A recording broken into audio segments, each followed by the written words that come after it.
শেষ প্রশ্ন, বন্ধুরা, তোমরা কি কেউ কখনো মাছ ধরেছ? আর ধরে থাকলে তা কি দিয়ে ধরেছিলে? সময়টা ছিল চৈত্রের কাঠফাটা রৌদ্রময় গরমের সময়। এদিকে করোনা ভাইরাসের জন্য লকডাউন ছিল সারা দেশে। স্কুল কলেজ সবকিছু বন্ধ ছিল। আসাদদের গ্রামে প্রতিদিন সন্ধ্যা থেকে রাত প্রায় 2টা থেকে 3টা পর্যন্ত বিদ্যুৎ থাকতো না। বিশেষ কোনো কাজ না থাকায় আসাদ ও তার চাচাতো ভাই নিহান সন্ধ্যার পর মাছ ধরতে শুরু করেছিল। প্রতিদিন সন্ধ্যায় বিদ্যুৎ চলে যাওয়ার পর তারা দুইজন বর্ষা নিয়ে বেরিয়ে পড়ত মাছ ধরার উদ্দেশ্যে। আসাদদের একটি বিশাল পুকুর ছিল।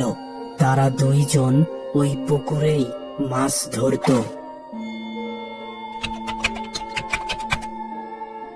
প্রতিদিনের ন্যায় সন্ধ্যায় বিদ্যুৎ চলে গেল।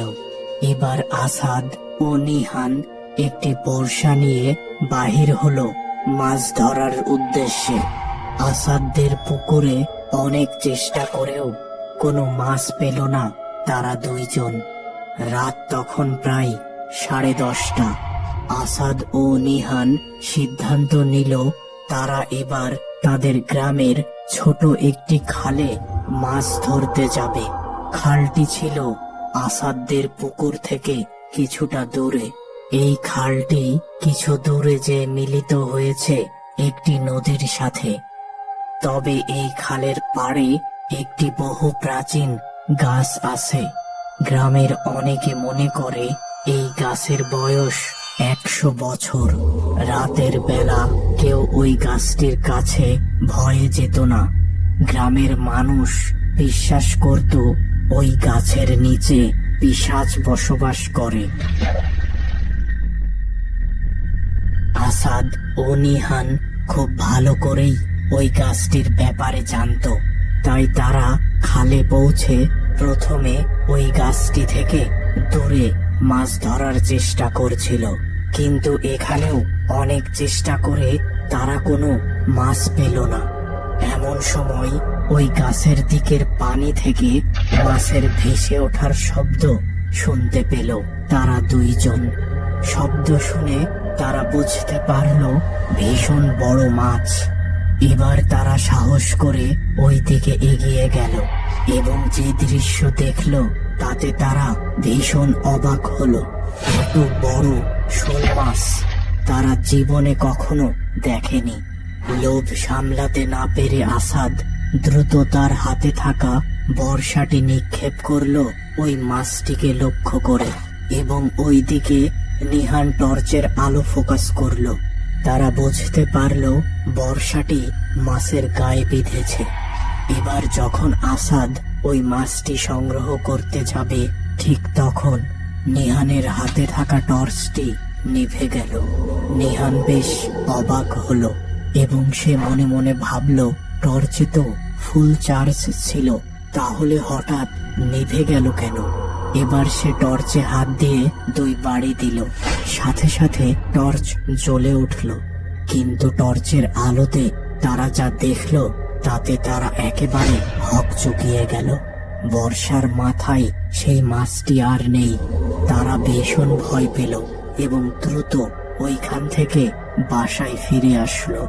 বাড়ি এসেই আসাদের ব্যবহার একেবারে পরিবর্তন হয়ে যায়।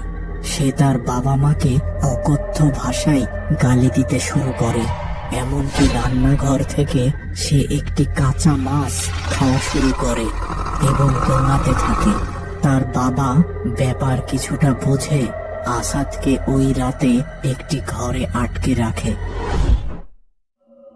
পরদিন সকাল হতেই আসাদের বাবা আসাদকে তাদের এলাকার একজন কবিরাজের কাছে নিয়ে গেলেন। কবিরাজকে দেখা মাত্রই আসাদ দ্রুত কবিরাজের কাছে যেয়ে তার গলা চেপে ধরল। অনেক কষ্টে আসাদকে কবিরাজের কাছ থেকে সরানো হলো। এবার কবিরাজ আসাদের বাবাকে জানালো, আমার মনে হচ্ছে খুব খারাপ প্রকৃতির একটা জিন আপনার ছেলের উপর আসর করেছে। আমার পক্ষে এই জিনকে তাড়ানো সম্ভব নয়। আপনি আমার ওস্তাদজির কাছে যান, তিনি একমাত্র এই সমস্যার সমাধান করতে পারবেন। ওস্তাদজির বাড়ি ছিল বরিশাল শহরে। সেখানে তার ভীষণ খ্যাতি ছিল। আসাদকে যখন ওই ওস্তাদজির দরবারে নিয়ে যাওয়া হলো, প্রথমে সে ওই দরবারে প্রবেশ করতে চাইছিল না। পরে তাকে জোর করে ওই দরবারে নিয়ে যেয়ে একটি বৃত্তের মাঝে বসানো হলো। অনেক রকম মন্ত্রতন্ত্র পড়ে ওস্তাদজি আসাদের দিকে পানি ছিটিয়ে দিচ্ছিল। আসাদের মুখ থেকে কেবলমাত্র গোঙানির শব্দ বাহির হচ্ছিল। অনেক সময় পর ওস্তাদজি বাহিরে এসে আসাদের বাবাকে বললেন, আপনার ছেলের উপর একটি পিশাচ ভর করেছিল। ওই রাতে আপনার ছেলে শোল মাছ রূপী ওই পিশাচের গায়ে বর্ষা দিয়ে আঘাত করেছিল। তাই সে আপনার ছেলের শরীর ছেড়ে কিছুতেই যেতে রাজি হচ্ছিল না। অনেক চেষ্টা করে আমি তাকে তাড়াতে সক্ষম হয়েছি, তবে একটি শর্তে। গভীর রাতে একটি কালো রঙের পাঠা ছাগল ওই খালপাড়ের প্রাচীন গাছটির নিচে বেঁধে রেখে আসতে হবে। তবে একদম একা একা যেয়ে এই কাজটি করতে হবে। আসাদের বাবা কিছুটা ভেবে বললেন, আমি যাব এবং একাই যাব।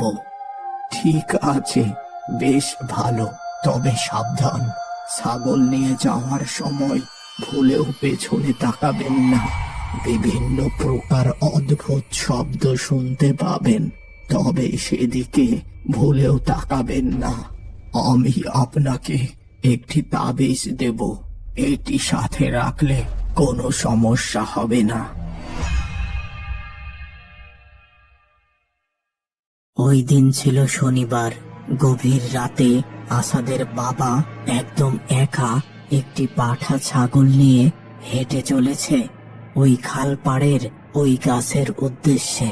খালপাড়ের রাস্তায় হাঁটার সময় হঠাৎ তার সামনে একটি কালো বেড়াল হেঁটে রাস্তা পার হলো।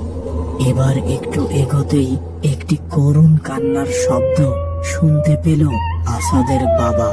ওস্তাদজির কথা মতো আসাদের বাবা কোনো কিছু লক্ষ্য না করে সোজা ওই গাছের কাছে যেয়ে ওই কালো পাঠা ছাগলটিকে বেঁধে রেখে আসলেন। এবার ওই ছাগলটি খুব ডাকাডাকি শুরু করলো।